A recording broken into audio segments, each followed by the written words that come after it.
Romanos capítulo 3, versículo 23.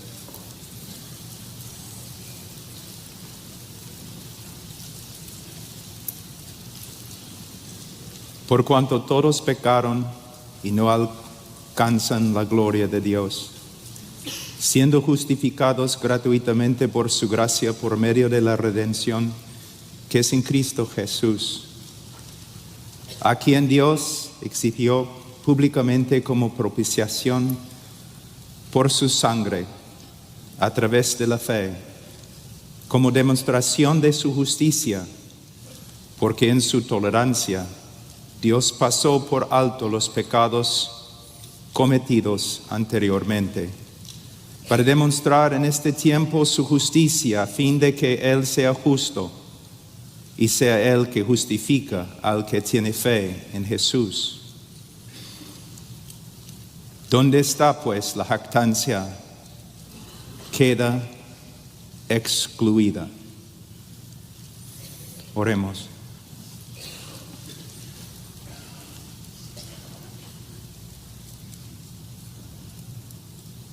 Padre, te damos gracias por este privilegio de estar en este lugar, el privilegio de predicar de tu palabra, el privilegio de predicar acerca de tu Hijo.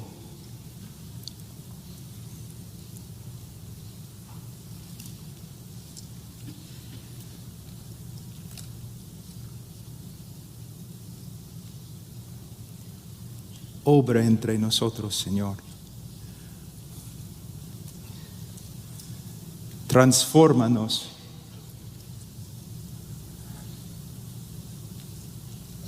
A través de un mejor entendimiento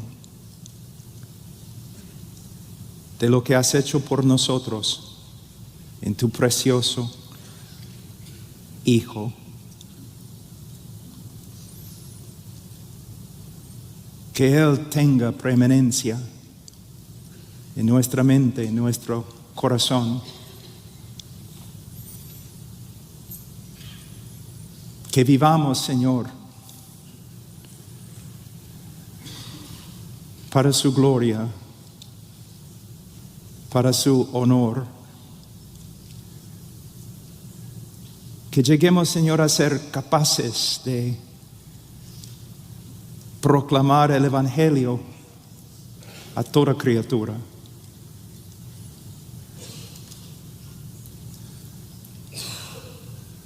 Danos fuerza, Señor, para andar, correr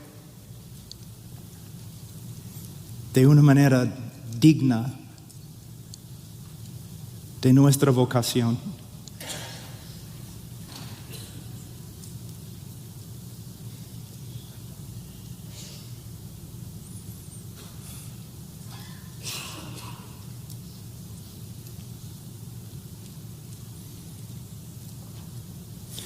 Ilumínanos, Señor, por el Espíritu Santo.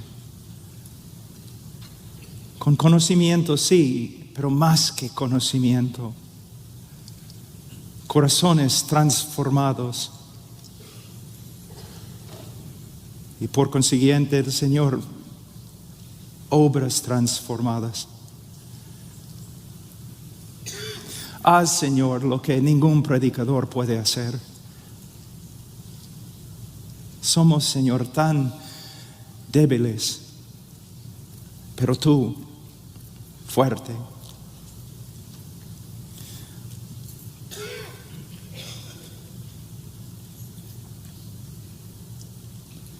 Prefiero, Señor, seguir orando, pero por fe dejaré de orar para predicar. En el nombre de tu Hijo. Amén. Hoy día me siento tan débil, no por causa de mi salud, sino por causa del tema,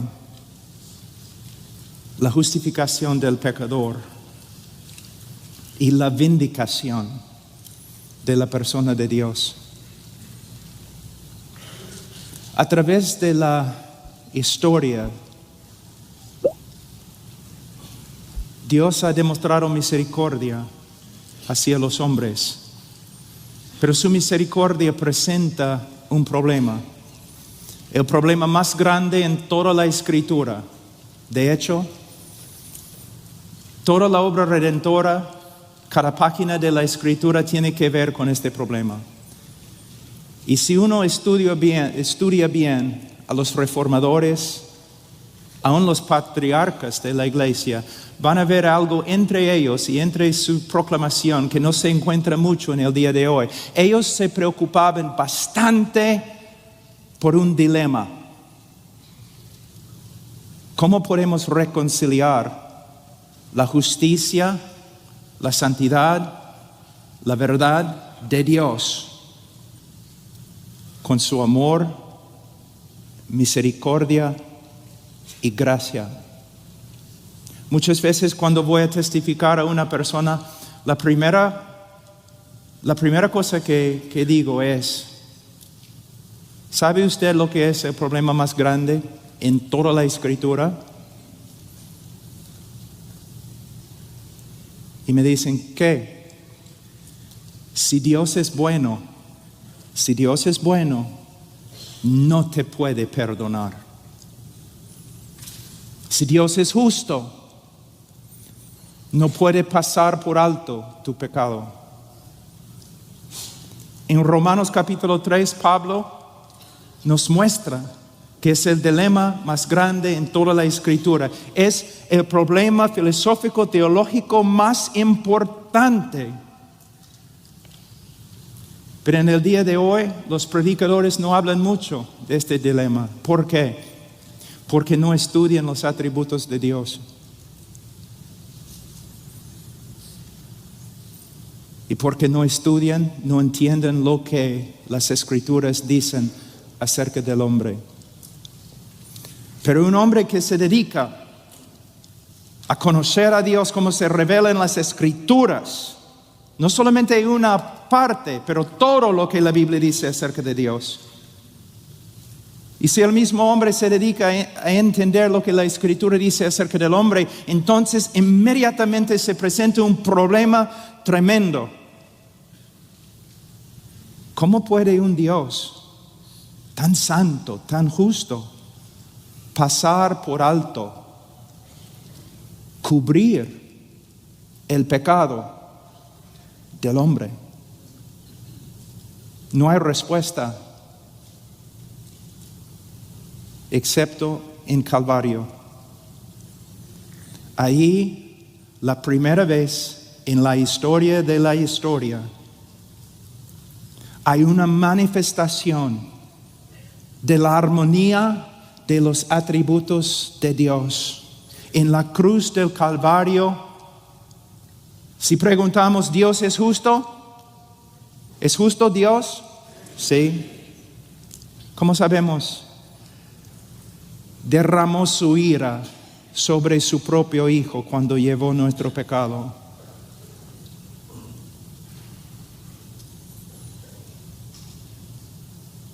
¿Dios es amor? Sí. ¿Cómo sabemos?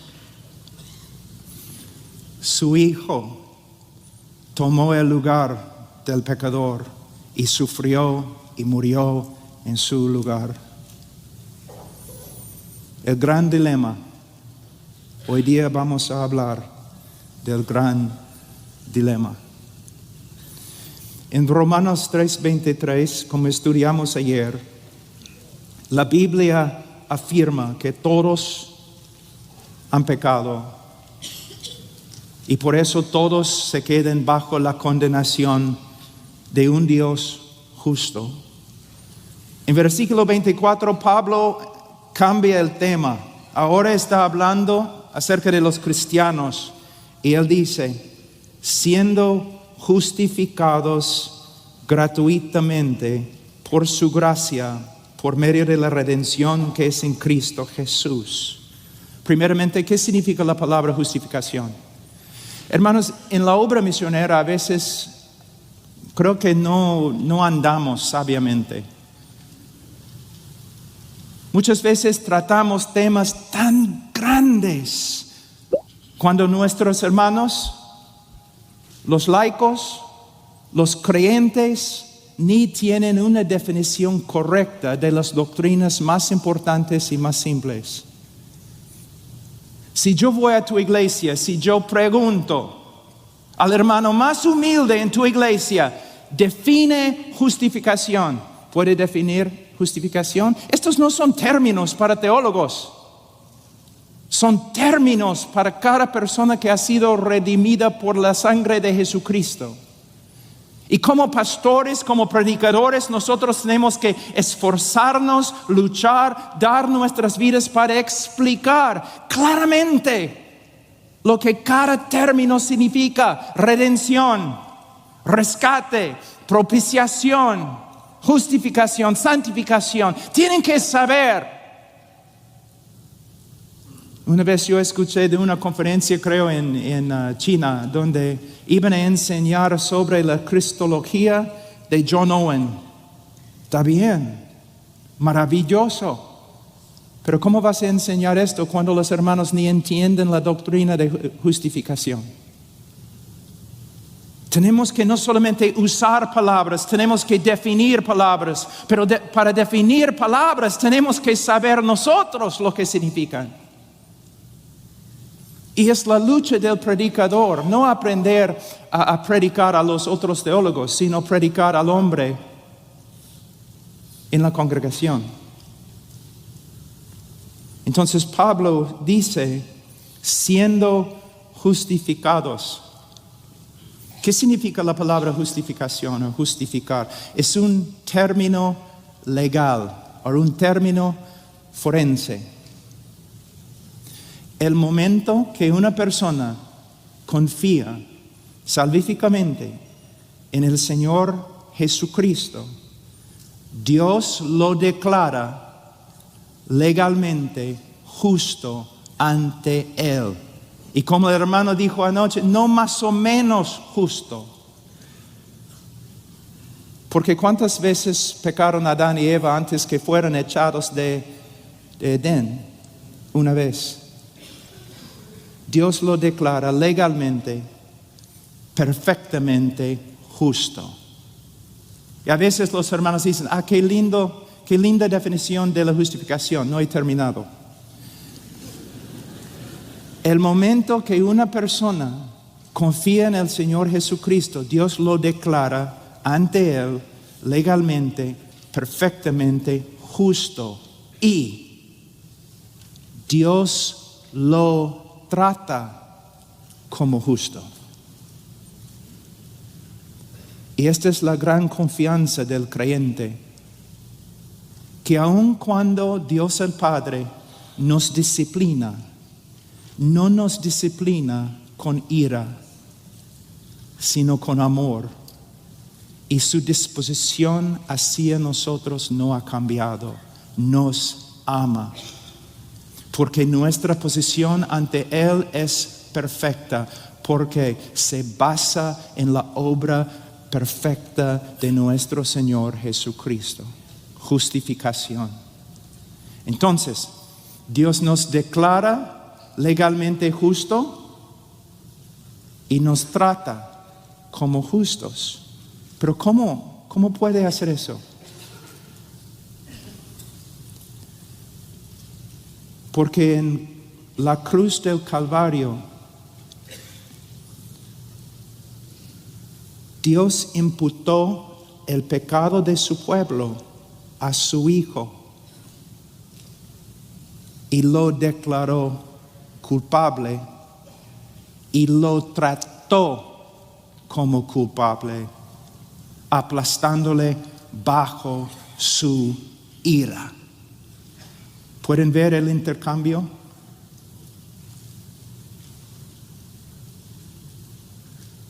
Es el cimiento de nuestra salvación, la base. Y si la base no está bien, todo lo demás no está bien. Ahora, Pablo dice, siendo justificado gratuitamente por su gracia, por medio de la redención que es en Cristo Jesús. Justificados gratuitamente por su gracia. Pablo, por supuesto, está escribiendo en griego, pero Pablo era hebreo. Cuando un judío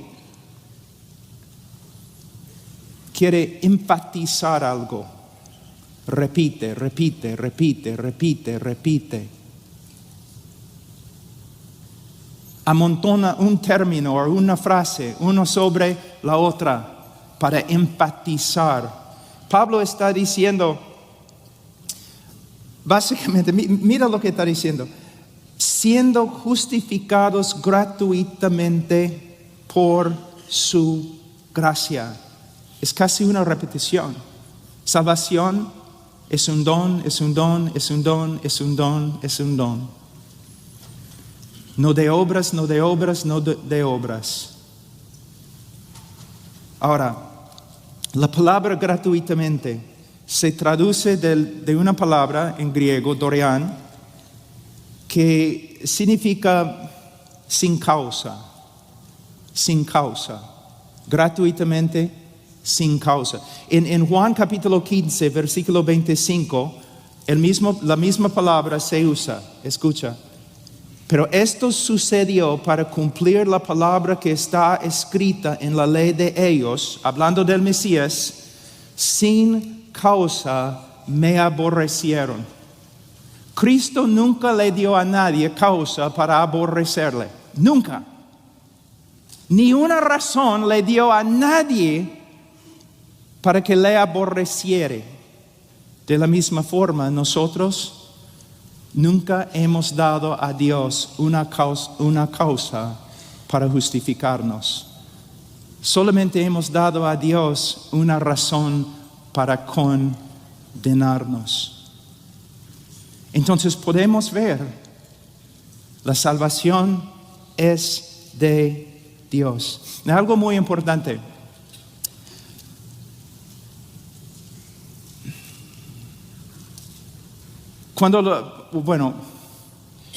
En el mundo, en el día de hoy, y a través de toda la historia del mundo, solamente existen dos religiones. Es muy importante entender eso. A veces yo digo a los alumnos, si ustedes tienen que tomar una clase sobre la religión, ustedes deben estudiar conmigo, porque los demás maestros dicen que hay miles y miles y miles de religiones en el mundo, pero yo digo lo contrario, hay solamente dos. Hay una religión de gracia y hay una religión de obras. El cristianismo se encuentra en la categoría de gracia. Todas las demás religiones se encuentran, ¿dónde? En la categoría de obras. Ahora, les voy a dar un ejemplo. Vamos a decir que soy un reportero y yo tengo aquí conmigo en la plataforma un musulmán, un judío y un cristiano. Pero un cristiano verdadero.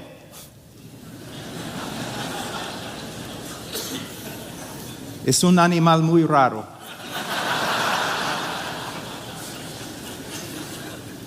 Difícil de encontrar.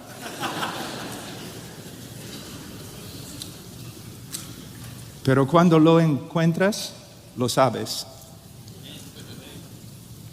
Entonces, como reportero, yo pregunto al musulmán, señor musulmán, si usted muriera ahora mismo, ¿dónde iría?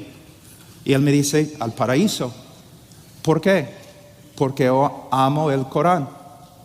He leído el Corán. Yo doy limosnas a los pobres. Yo he visitado los lugares santos. Yo soy hombre justo. Yo iría al paraíso. Está bien, entiendo. Señor judío ortodoxo, si usted muriera ahora mismo, ¿dónde iría? Al camino de los justos. Yo iría al paraíso, al cielo. ¿Por qué? Bueno, yo amo la ley de Dios. Yo estudio la ley de Dios. Yo busco obedecer, someterme a la ley de Dios. Soy un hombre justo. Si yo muero, yo me voy al cielo. Está bien, entiendo. Luego vengo como reportero a al cristiano, Señor cristiano, si usted muriera ahora mismo, ¿dónde iría? Y él me responde con gozo, yo me iría al cielo. Y yo pregunto, ¿por qué? Y él me dice lo siguiente, en maldad he nacido y en pecado me concibió mi madre. Reconozco mis rebeliones y mi pecado está siempre delante de mí. Si el Señor tomara en cuenta mis pecados, no podría mantenerme en pie ante Él. Y como reportero yo digo, Señor, no entiendo. Al judío, sí entiendo, él va a ir al cielo porque dice que es un hombre justo, tiene mérito. Y el musulmán también, yo lo entiendo, porque él dice que es un buen musulmán, ora, limosnas, tiene mérito, es un hombre justo. Yo entiendo los dos, pero Señor cristiano, yo no le entiendo. Porque usted me está diciendo que va a ir al cielo, aunque no tenga méritos, aunque merezca lo opuesto. ¿Cómo puede ser? Y el cristiano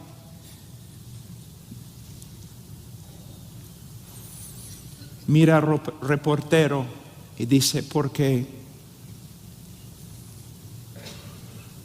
yo voy al cielo por causa de las virtudes, excelencias y méritos de otro, mi Señor Jesucristo, que vivió la vida perfecta que no pude vivir, que murió en el lugar de los pecadores y pagó la pena contra mí. Todo tiene que ver con la obra redentora de Cristo, la persona y obra de Cristo. Ahora, yo empecé hablando de un dilema, ¿no? Si Dios es justo, ¿cómo puede Dios perdonar al pecador? En Romanos 3, Pablo dice en versículo 26, para demostrar en este tiempo su justicia, a fin de que Él, Dios, sea justo y sea Él que justifica al que tiene fe en Jesús. Ese es el problema, el dilema que Él presenta acá. Y la respuesta se encuentra en la persona de Jesús. Pero lo que quiero hacer en este momento es, yo quiero mostrarles que no es una doctrina nueva, o no es un problema que se manifiesta solamente en el Nuevo Testamento. Vamos a pasar por algunos textos en el Antiguo Testamento y yo voy a mostrarles que desde la caída, esto ha sido un problema, un dilema muy importante que solo encuentra su respuesta en Jesús. Vamos a Éxodo un ratito. Éxodo 34, versículo 6.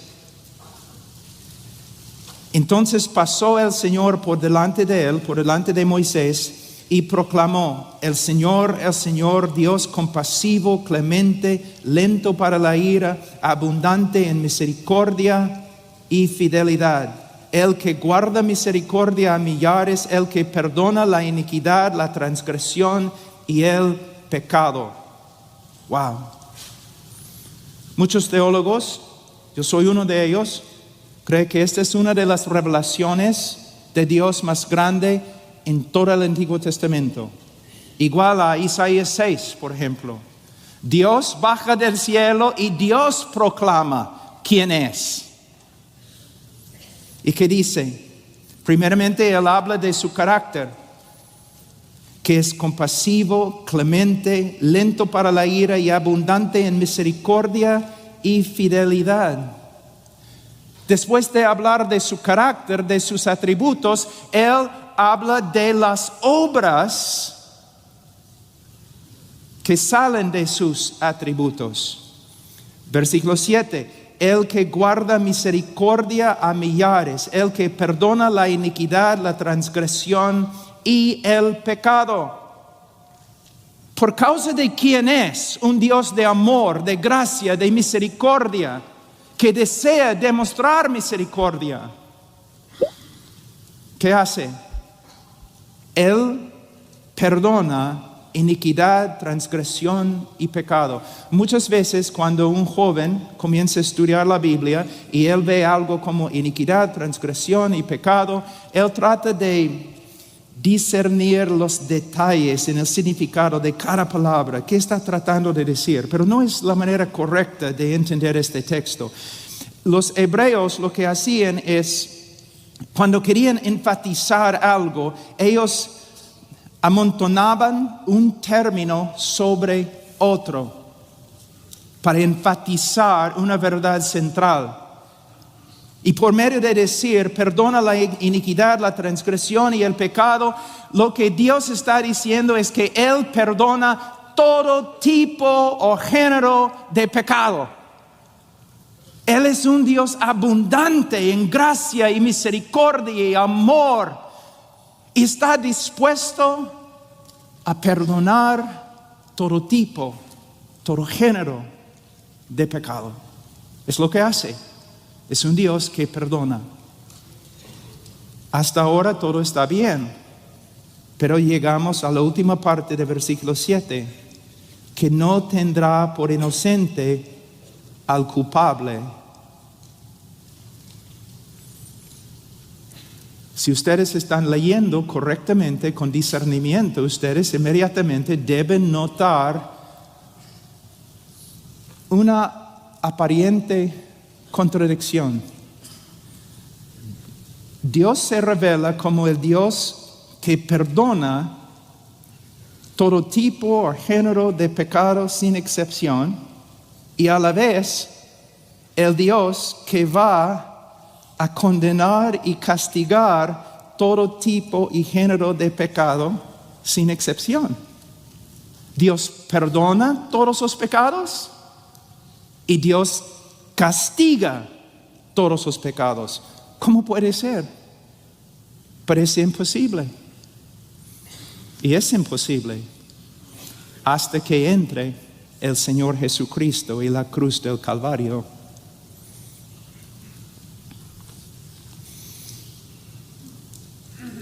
Dios va a castigar cada pecado que ha sido cometido desde la caída de Adán. No debes pensar que Dios no va a castigar tu pecado.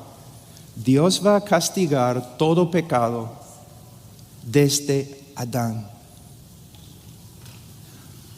Los que creen en la obra redentora de Cristo, los que creen en la vida, la muerte y la resurrección de Cristo, Dios ha castigado cada uno de sus pecados en Calvario, cuando derramó su ira sobre su Hijo. Los que rechazan al Hijo, Dios castigará su pecado por toda la eternidad en el infierno.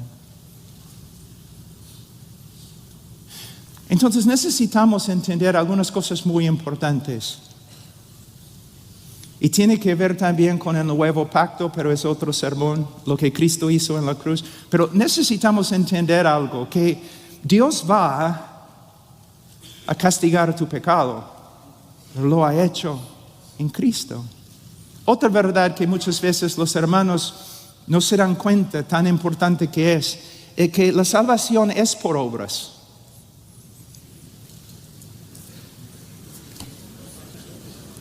Ok, chao. No, la salvación es por obras. Hay un pacto. Hay demandas. Para ser salvo, el hombre tiene que ser más que perdonado. Obras. Y de una forma nosotros somos salvos por medio de las obras, pero no por medio de nuestras obras. por medio de las obras de Jesucristo a favor de nosotros. Alguien tenía que cumplir las demandas. Con su vida perfecta, Él cumplió las demandas a favor de nosotros. Alguien tuvo que morir. Él tomó nuestro lugar y murió en nuestro lugar. Cristo hizo todo.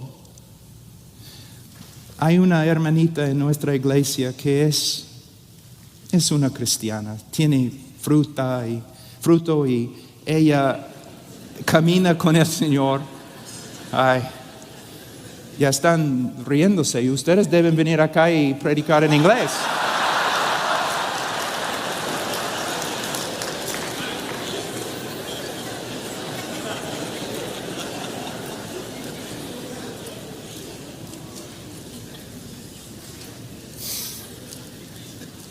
Pero ella muchas veces se turba en su corazón con respecto a la seguridad de su salvación.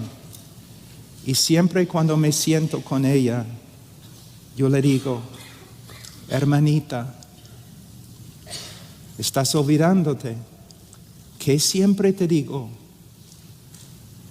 hay solamente un héroe en esta historia de redención. Él vivió la vida que no puedes vivir. Él murió la muerte que no puedes morir. Él hizo todo. ¿Ves? Ahora, vamos a Proverbios.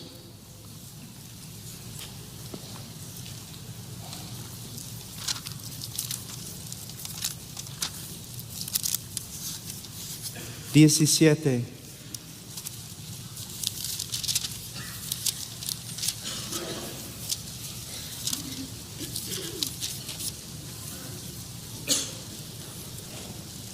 El que justifica al impío y el que condena al justo, ambos son igualmente abominación al Señor. Ahora,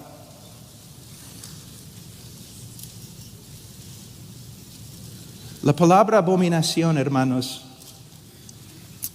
también puede ser traducida asqueroso, repugnante, ofensivo.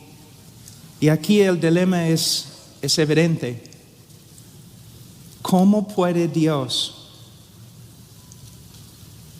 perdonar, justificar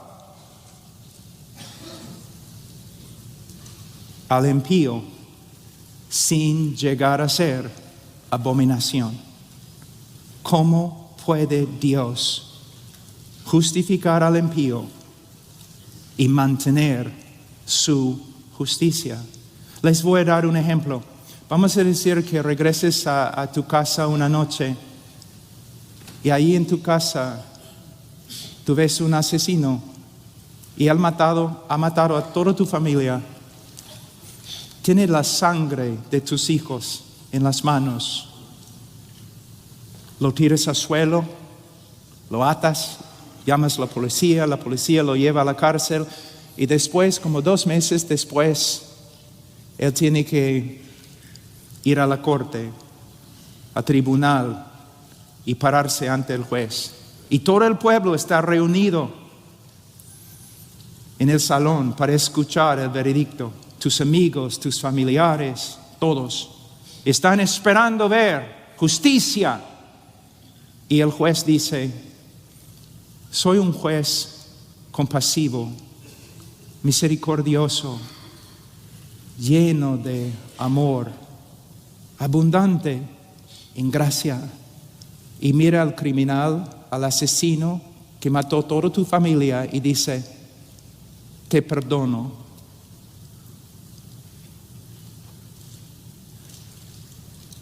Y luego el juez y el asesino, los dos salen juntos como amigos para cenar. ¿Qué vas a hacer? ¿Cómo vas a responder? ¿Cómo va a responder el pueblo? Van a decir, ay, qué lindo. Tanta misericordia hemos visto hoy día. No. Van a clamar, demandamos justicia. Este juez no es digno, es un criminal, peor que los criminales que él perdona, porque un juez debe hacer justicia. El hombre es una abominación. Entonces, ¿cómo puede Dios justificar al pecador sin caer bajo las mismas acusaciones? De nuevo, la respuesta se encuentra en Calvario y lo que Cristo hizo en nuestro lugar. Es como si, vamos a decir, el juez en su justicia nos mira y nos condena. En su justicia nos condena y en su amor llega a ser hombre y camina entre nosotros como el hombre perfecto. Y en la cruz toma nuestro lugar y muere bajo la ira de Dios a favor de nosotros. Solo en la cruz vemos perfectamente que Dios es compasivo, misericordioso y a la vez justo. Vamos a Salmos 32, 1-2. Cuán bienaventurado es aquel cuya transgresión es perdonada, cuyo pecado es cubierto. Cuán bienaventurado es el hombre a quien el Señor no culpa de iniquidad y en cuyo espíritu no hay engaño. ¿Ustedes pueden ver lo que David está diciendo en este momento?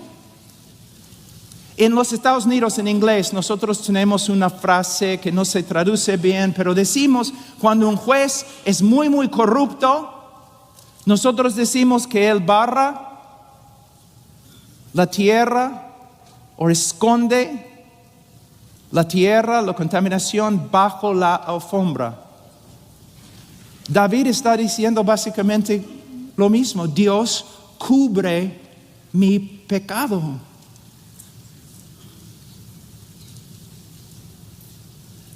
Dios no me inculpa de iniquidad.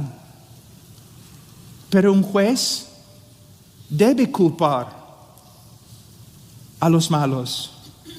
Un juez debe no esconder el crimen. El juez tiene que, si es justo, tiene que exponer, manifestar el crimen. ¿Cómo puede Dios esconder el pecado o cubrir el pecado? De nuevo, mira Romanos 3.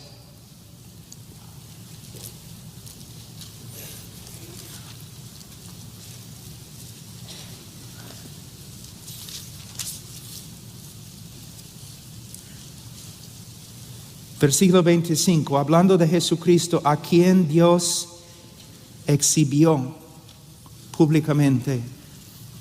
¿Cómo puede Dios cubrir nuestro pecado? Porque Él imputó nuestro pecado a su Hijo y lo exhibió públicamente en el centro religioso del universo. Y sobre la cruz derramó su justicia sobre Él.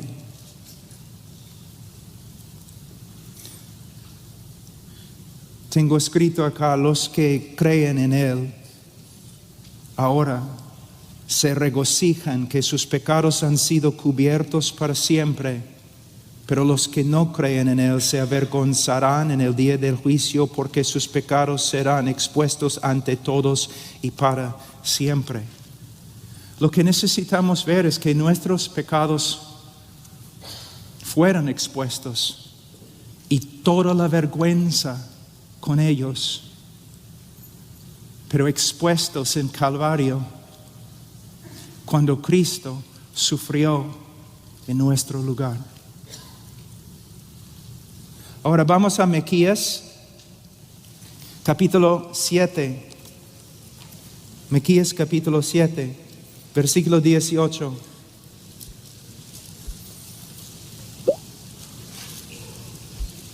Es un texto muy parecido a lo que encontramos en el libro de Éxodos 34, Miqueas. Miquea. Uno de los profetas menores que no puedes encontrar en tu Biblia. Ya.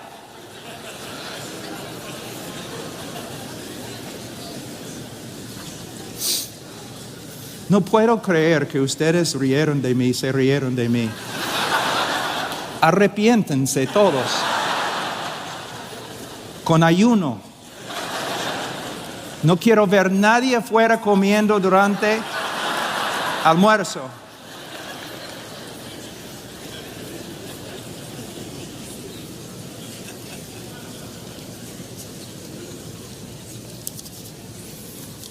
Ya no es mi problema si no pueden pronunciar el nombre de Miqueas.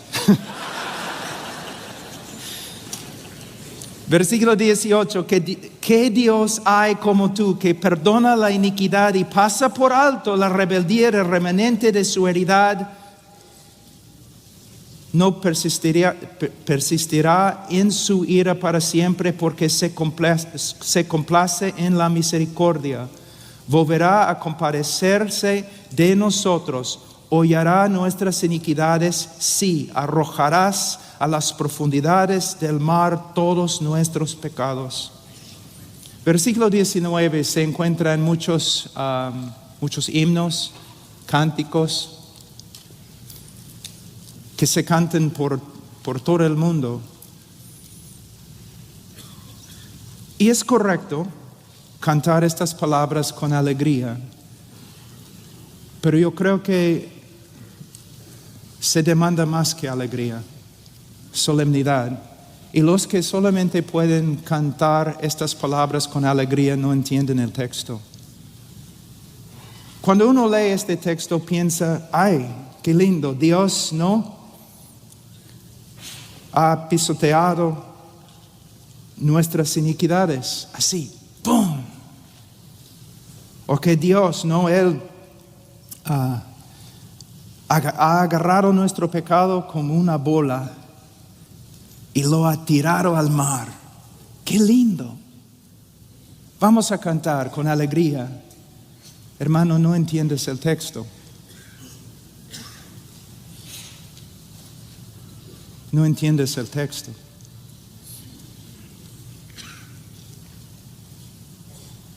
Dios agarró nuestro pecado y imputó nuestro pecado a su Hijo y pisoteó su Hijo bajo su ira. Dios tomó nuestro pecado como una bola, los imputó su Hijo, agarró a su Hijo y lo tiró al mar de su ira. Si tu labio no está temblando cuando cantas este texto, tú no entiendes este texto. Jonás era culpable y se tiró al mar para salvar al bote y los inocentes que estaban dentro. Cristo, el inocente, se tiró al mar de la ira de Dios para salvar la nave de Sión y los culpables que están dentro.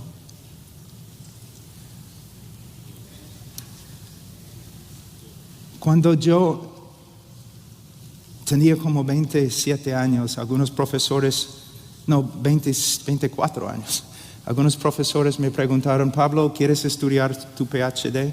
Sí. ¿Qué quieres estudiar? ¿El Evangelio? No, ya hemos estudiado esto. Entonces no voy a estudiar mi PhD, porque quiero dedicar mi vida a estudiar una sola cosa. No soy un hombre inteligente, vengo del campo, de una hacienda pequeña. No soy súper inteligente, no soy académico, no puedo estudiar todo en la Biblia. Entonces voy a dedicarme a estudiar una sola cosa. El Evangelio. ¿Qué hizo mi Señor por mí? Ahora,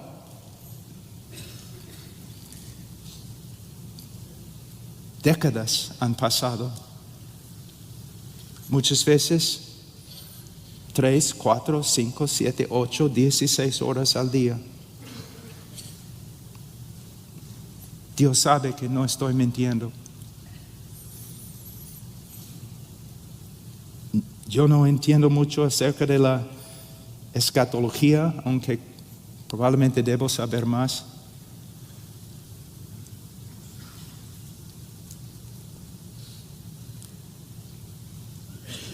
Pero el Evangelio, estudio el Evangelio, y después de más que 30 años estudiando el Evangelio, ni he subido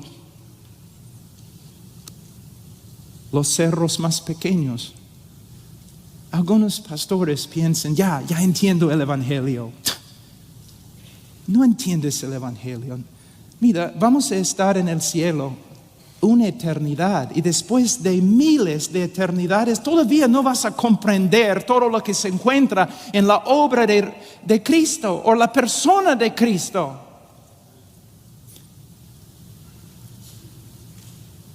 Cuando vemos lo que Él hizo en la cruz, cuando crecemos en nuestro conocimiento de verdad, la transacción, lo que sucedió ahí cuando murió, es absolutamente increíble.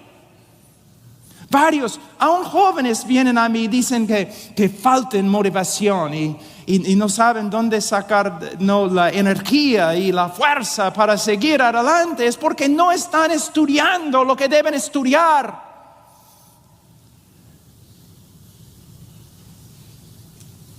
La cruz y todo lo que sucedió ahí. Ahora, vamos a volver un ratito a Romanos.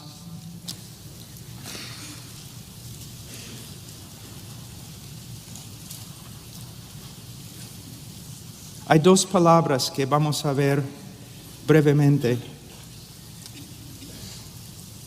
Siendo justificados gratuitamente por su gracia por medio de la redención que es en Cristo Jesús. Hermanos, a veces yo me enfermo durante tiempos de alabanza.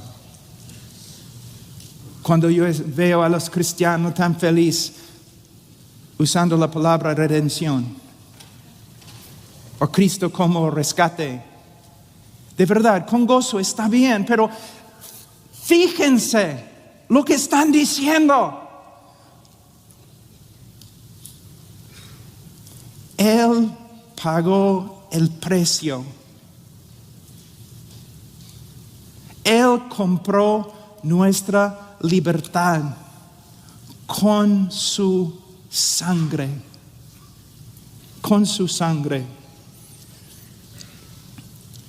Redención denota la liberación de un prisionero, un cautivo, un esclavo, por medio de pagar un rescate, por medio de pagar un precio. ¿Y cuál fue el precio? La sangre preciosa de Cristo. Pero hermanos, no es suficiente decir la sangre preciosa de Cristo y dejar de hablar. No es suficiente, especialmente en el mundo latino. Y mi familia viene de Croacia y los croatas son aún más católicos que ustedes. En la Iglesia Católica, la muerte de Cristo ha llegado a ser como algo romántico. Él murió como mártir. Y cuando vemos la cruz debemos decir, ay, qué pena, pobre Jesucito, que sufrió tanto. O aún los predicadores evangélicos, cuando hablan del precio que Cristo pagó, solamente hablan de sus sufrimientos físicos. No, de hecho, los sufrimientos físicos, especialmente a las manos de los gentiles, los paganos, eran parte de la maldición y lo que él tenía que sufrir. Pero si somos salvos, no somos salvos porque los romanos golpearon a Jesús.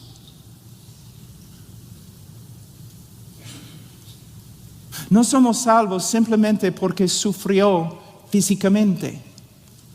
Ustedes recuerdan cuando Jesús estuvo en Getsemaní, que dijo que esta copa, Señor, no esta copa, no. En este momento, porque Jesús era Dios, pero a la vez era hombre y creció en conocimiento. En este momento, Jesús le fue revelado exactamente, perfectamente, lo que iba a tener que sufrir para nuestra redención. Y le chocó como una camioneta. ¡Pum! No. Sí. No mi voluntad, la tuya. Angustiado, orando, sudando. Y muchos predicadores evangélicos dicen, mira, él sabía los sufrimientos, los clavos, la cruz, los golpes, lo que los romanos iban a hacer a él. Y por eso está allí en Getsemaní, temblando. No. ¿Cómo puede ser que cuando nosotros leemos los libros de la historia de los mártires, ¿no? Muchos de los mártires fueron crucificados al revés. Algunos, después de crucificarlos, ¿no? Prendidos para que mueran así con fuego. Pero en las historias leemos que ellos fueron a la cruz cantando,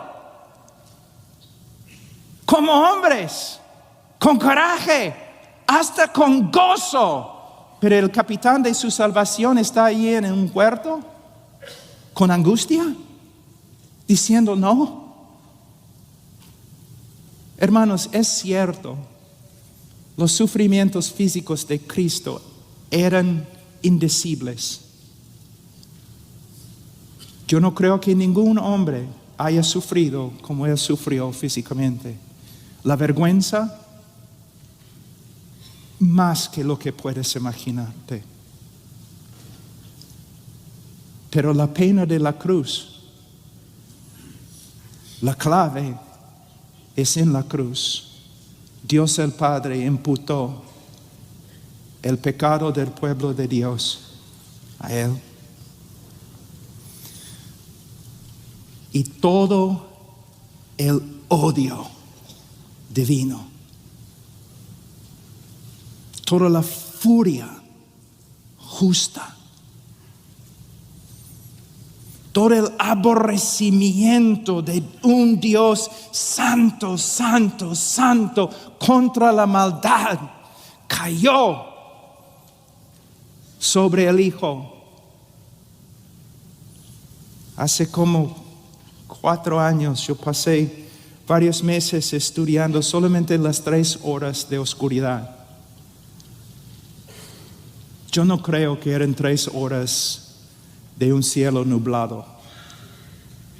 Yo creo que era como Egipto. ¿Por qué?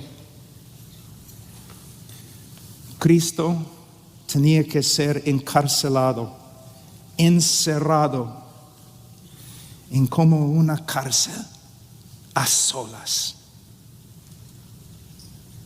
en la absoluta oscuridad, mientras ola tras ola de la ira de Dios caer sobre él hasta que el precio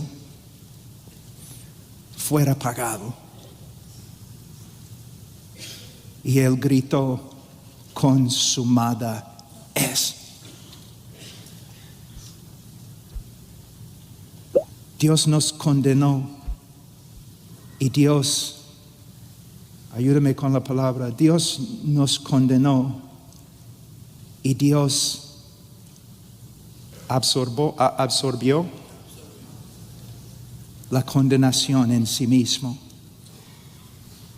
Dios derramó su castigo sobre nosotros y Dios, en la persona de Jesucristo, absorbió el castigo y la condenación.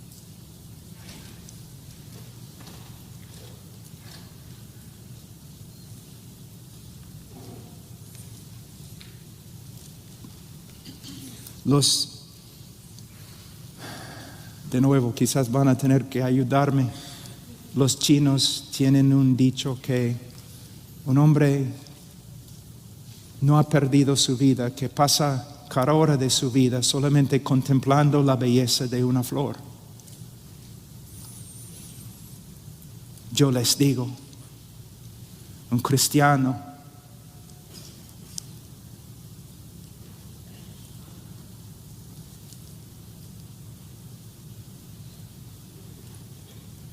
no ha malgastado su vida, habiendo dedicado su vida a simplemente contemplar la cruz del Calvario. ¿Por qué algunos hermanos y hermanas en la historia de la iglesia son tan excepcionales? Nacen de la misma raíz de Adán como nosotros. Entonces, ¿cómo es que llegan a ser tan diferentes? ¿Son mejores? No. Quizás es solamente una cosa, porque habiendo estudiado personas así a través de la historia, yo he llegado a la conclusión que hay una cosa que los separa de los demás: una visión más amplia de Cristo, una visión más amplia de lo que Él hizo en la cruz del Calvario. Hermanos, pastores, predicadores, ustedes deben ser como mineros. En Perú tenemos muchas minas y mineros, y a veces es un trabajo muy peligroso, muy costoso. El minero tiene que entrar a la mina en la oscuridad, a veces a solas, en el frío, con una linterna así, buscando. Job 28, creo. Este es el trabajo del predicador. Ustedes se dan cuenta, mira, yo conozco hermanos en todas partes del mundo que aman al Señor más que yo.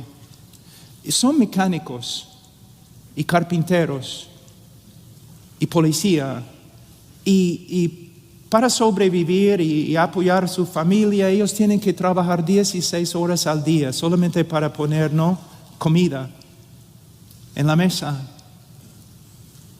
16 horas al día. Aunque son muy devotos pastores, ellos no tienen tiempo para estudiar. Es nuestro privilegio y responsabilidad. La razón por la cual estudiamos esta Biblia no es para ser más inteligente que los demás predicadores en la conferencia. ¿Qué me importa?